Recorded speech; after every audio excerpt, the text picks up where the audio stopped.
All right, so hopefully before watching this video, you have read a little summary on who Paulo Freire was and what his work was all about.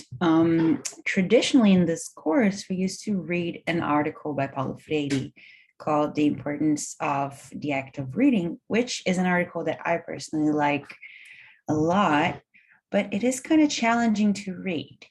And a part of the reason why it's challenging is because it's a lecture. So it's recording the way he talked about this, not the way he wrote.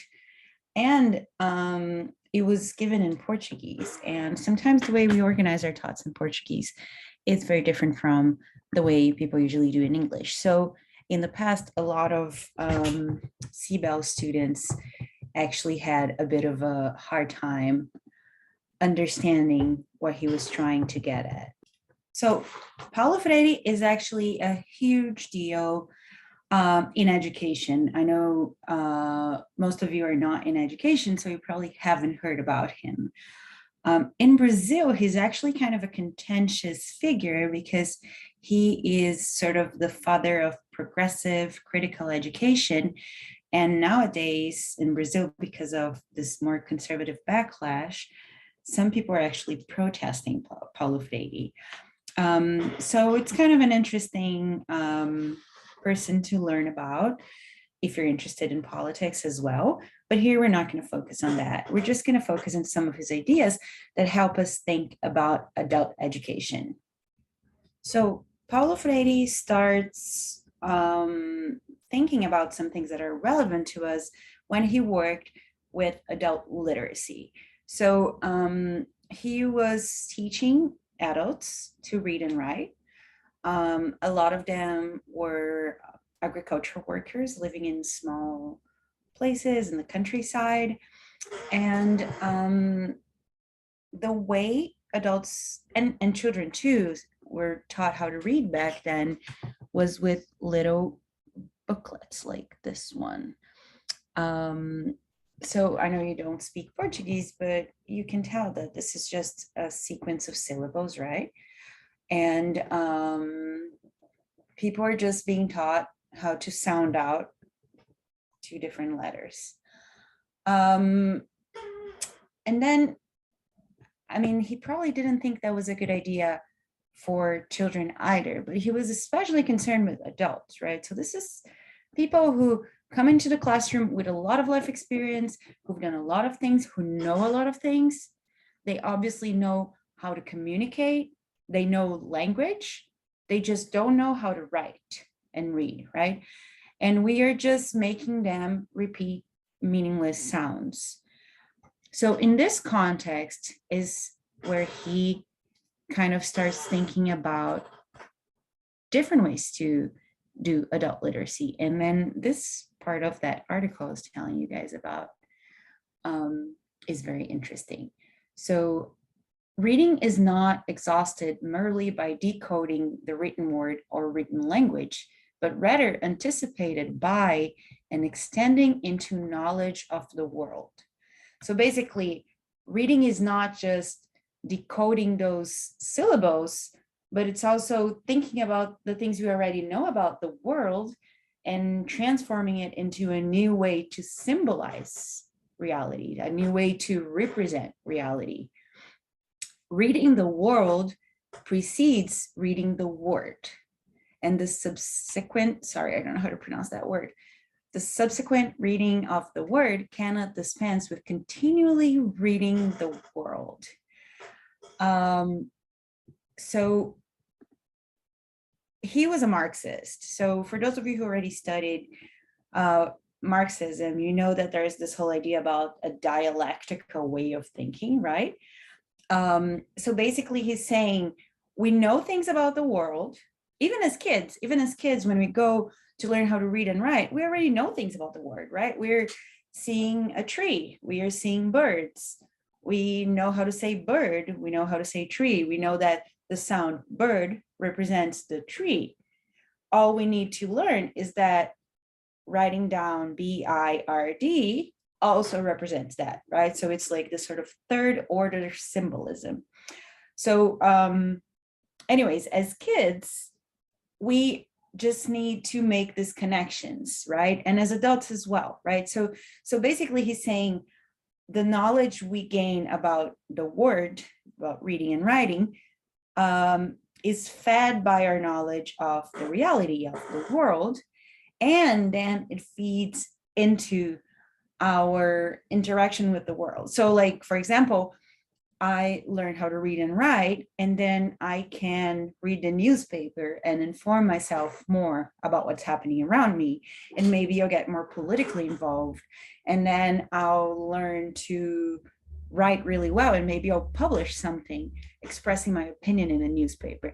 So anyways, it's this sort of dialectical movement that goes back from the word to the world. So this is a really important idea in adult education, that reading the world precedes reading the word. And why that's important, especially in adult education, because we can go and try to work with adults and treat them like they don't know anything, right? Just because they don't know how to read and write. In this case, right, because he was working with illiterate adults. But truly, they know a lot. They have a lot of experience. They know a lot about, in the case of the people he was working with, they know a lot about the oppression they were facing. In our case, we're going to be working with immigrant adults, so they know a lot about their own home culture. They know a lot about American culture, because when you come to a different culture with an external eye, you notice things that we usually don't notice. I mean, we as people that maybe were here for longer or since we were born, right? So they know a lot of things, and they have work experience, life experience. Maybe they raise kids, maybe they raise grandkids. Anyways, and we need to approach people knowing and respecting and acknowledging all this knowledge of the world that we have, that they have. One thing that Amanda, who is the new labor ESL facilitator, who those of you in the Tuesday section are definitely going to meet, she was saying that her pet peeve is when people ask her participants, her students, do you know how this is called? You know, like mug, I guess. Do you know how this is called? And she's like, of course they know how this is called. They know it in Spanish. They just don't know how to say it maybe in English. So how do we say this in English instead?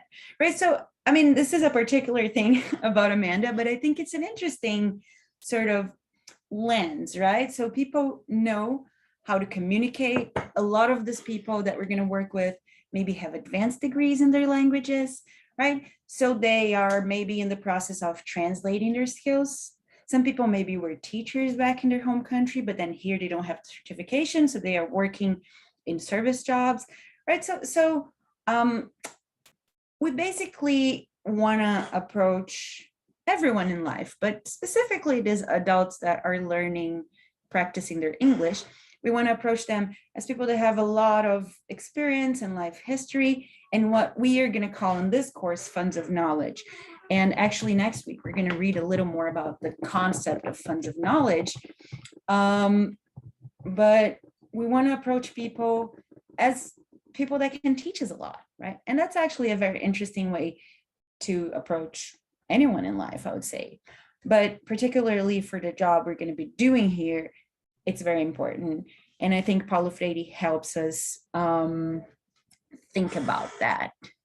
And just before finalizing, I just want to emphasize one part of Paulo Freire's thinking that I think is very important. So we're going to go back to that idea of reading the world, reading the word, reading the world, and continually doing that, right? So let's think about that in practical terms, right? We talked about a few examples, but let's think about that in the conversation cafe. When we, so we're not emphasizing reading actually in the conversation cafe, we're emphasizing talking. But the metaphor works because what he's saying is people know how to read the world, but they need a little bit of support so they can learn to read the word too. In our case, people can already communicate and read and write and do a number of things in their native language. We are just giving them the tools to do that a little more in English as well, right?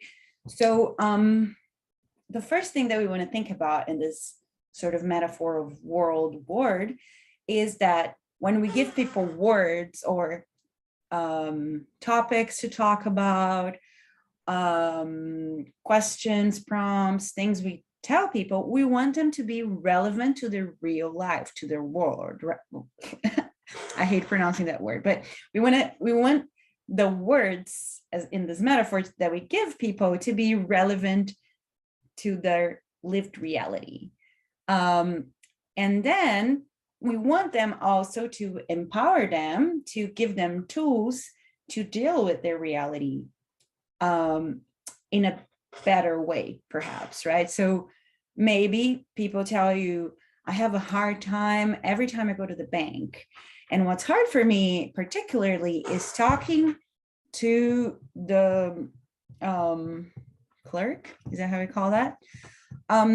So we are going to create a dialogue that maybe practices that, and that will give that person tools next time they go to the bank to better establish this communication that is important for them to, for instance, save money and be able to work on their projects, right? So we want to learn about what people know and people's experiences and learn from that just as people. We also want to learn from their experiences to be able to better support them in learning how to communicate better in English. And we want that process to be constantly giving them tools to engage with their lived reality in ways that make them feel comfortable and empowered and strong and able to do things. Because a lot of times the experience of being an immigrant, and I can speak for myself on that, is an experience of like, oh my God, everything is so difficult, right? Because of the language, because of the culture. So a part of what we're doing here is entering this dialogue. So anyways, I think Paulo Freire is a very interesting figure. In the page where you read his sort of bio, there's also an interview with him. He is a philosopher type, so it can be a little over our heads sometimes the way he talks about things, but if you're curious, go and watch his interview, and you can always look for more information about him or read this article called The Importance of the Act of Reading, which is short and very interesting.